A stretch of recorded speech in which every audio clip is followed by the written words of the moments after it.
Flexi cap से लाखों का नुकसान हो सकता है। अगर आप भी इस थंबनेल को देखकर इस वीडियो पर आए हैं तो एकदम सही जगह पर आए हैं। इस वीडियो में मैं आपको बताऊंगा कि कैसे फ्लेक्सी कैप फंड से लाखों का नुकसान हो सकता है और इस नुकसान से बचने के लिए आपको क्या करना होगा, मैं इस पे भी बात करूंगा। तो चलिए मैं वीडियो को शुरुआत करता हूं। उससे पहले कि आप मेरे चैनल पर पहली बार आए हैं तो चैनल को सब्सक्राइब कर दीजिए, बेल आइकन दबा दीजिए। मैं हूं अखिलेश यादव और आप देख रहे हैं अनीश वर्ल्ड यूट्यूब चैनल। चलिए वीडियो को शुरुआत करते हैं। देखिए, इस वीडियो को आप ध्यान से और पूरा देखें ताकि आप अच्छे से समझ सको कि कैसे फ्लेक्सी कैप फंड से लाखों का नुकसान हो रहा है। तो देखिए, बहुत सारे इन्वेस्टर हैं जिनका पोर्टफोलियो मेरे पास रिव्यू करने के लिए आता है। वैसे इन्वेस्टर का जिनका गोल 10 साल, 15 साल, 20 साल के लिए है और वो इन्वेस्टर अपने पोर्टफोलियो में फ्लेक्सी कैप फंड रख के इन्वेस्टमेंट कर रहे हैं। वैसे इन्वेस्टर को फ्लेक्सी कैप फंड से लाखों रुपए का नुकसान हो सकता है। मैं ऐसा क्यों बोल रहा हूं? क्योंकि मान लो कि अगर फ्लेक्सी कैप फंड में आप लंबे समय के लिए इन्वेस्टमेंट करते हैं तो फ्लेक्सी कैप फंड से एवरेज रिटर्न कितना मिल सकता है? 14 से 15% का एवरेज रिटर्न मिल सकता है। तो अगर आप मान लो कि किसी फ्लेक्सी कैप फंड में 10,000 की मंथली SIP कर रहे हो, 15% का रिटर्न मिलता है और अगर आप 15 साल के लिए SIP करते हो तो मान लो कि आपका जो इन्वेस्टमेंट अमाउंट होगा वो 18 लाख रुपए होगा और इस पे जो 15 साल में रिटर्न मिलेंगे वो 43,63,656 रुपए का रिटर्न मिलेंगे। टोटल जो आपका फंड तैयार होगा यहाँ पर वो 61,63,656 रुपए का फंड आपका तैयार होंगे।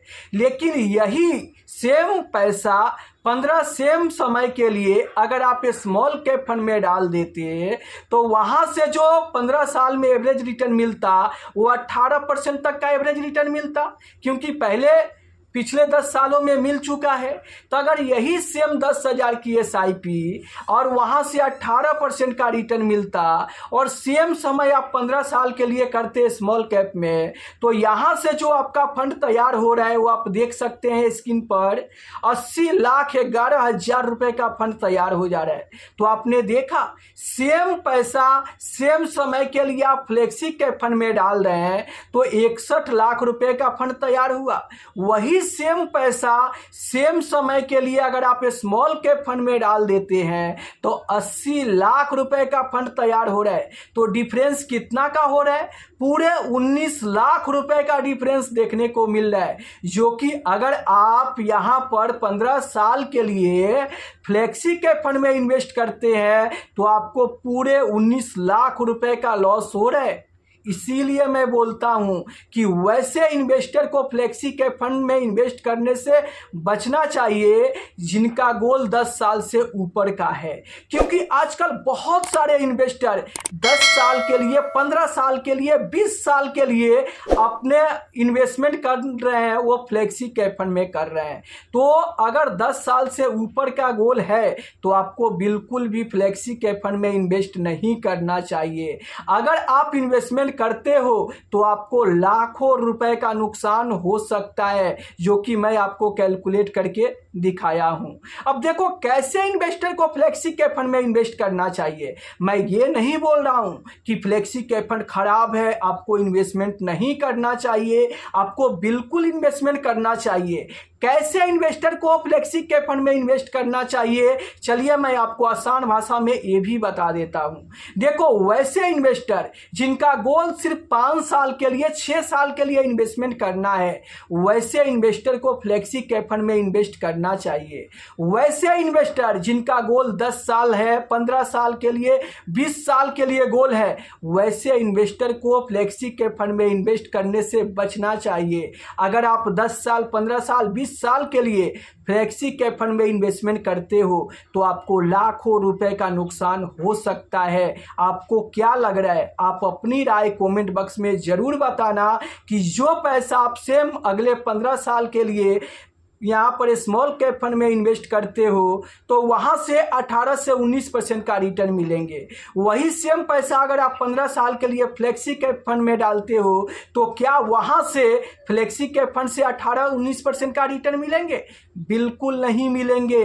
मैं एवरेज रिटर्न की बात कर रहा हूँ। स्मॉल कैप कैटेगरी का एवरेज रिटर्न 18 से 19% मिल सकता है और फ्लेक्सी कैप फंड का एवरेज रिटर्न जो है वो 14 से 15% आपको मिल सकता है। इक्का दुक्का स्मॉल कैप फंड में भी फंड होंगे जो 24% 25% का रिटर्न देंगे और इक्का दुक्का फ्लेक्सी कैप फंड में भी फंड होंगे जो 19% 20% का रिटर्न दे सकते हैं। लेकिन एवरेज रिटर्न आप देखोगे तो फ्लेक्सी कैप फंड का 14 से 15% ही निकल कर आता है। इसलिए आपको लंबे समय के लिए फ्लेक्सी कैप फंड में इन्वेस्ट करने से बचना चाहिए। अब चलिए एक सवाल आया है उसका रिप्लाई मैं देते चलता हूं।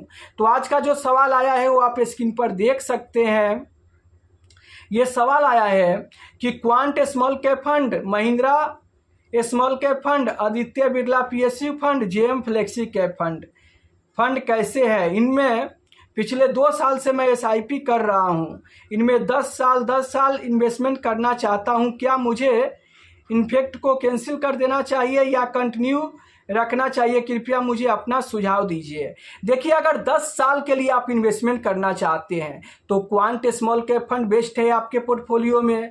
Mahindra Manulife small cap fund भी बेस्ट है। इन दोनों फंड को आप कंटिन्यू कर सकते हैं। 10 साल के गोल के लिए यहाँ पर JM flexi cap fund fit नहीं बैठ रहा है, इसलिए आप चाहो तो इस फंड का एसआईपी आप बंद कर सकते हो। वैसे अगर मैं आदित्य बिरला पीएसयू फंड की बात करूँ तो पीएसयू फंड में फोकस फंड में, डिफेंस फंड में या किसी थीम बेस्ड फंड में इन्वेस्टमेंट करने की सलाह मैं इन्वेस्टर को नहीं देता हूं। इसलिए अगर आप चाहो तो पीएसयू फंड में भी एसआईपी बंद कर सकते हो और 10 साल के लिए इन्वेस्टमेंट करना है तो 2 स्मॉल कैप फंड आपके पोर्टफोलियो में बेस्ट है।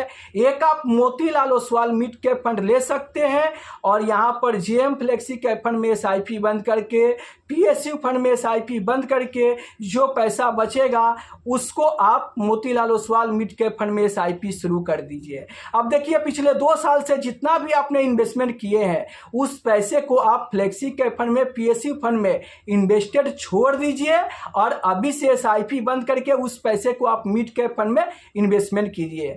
तो फाइनली आपके पोर्टफोलियो में कौन कौन से फंड होंगे?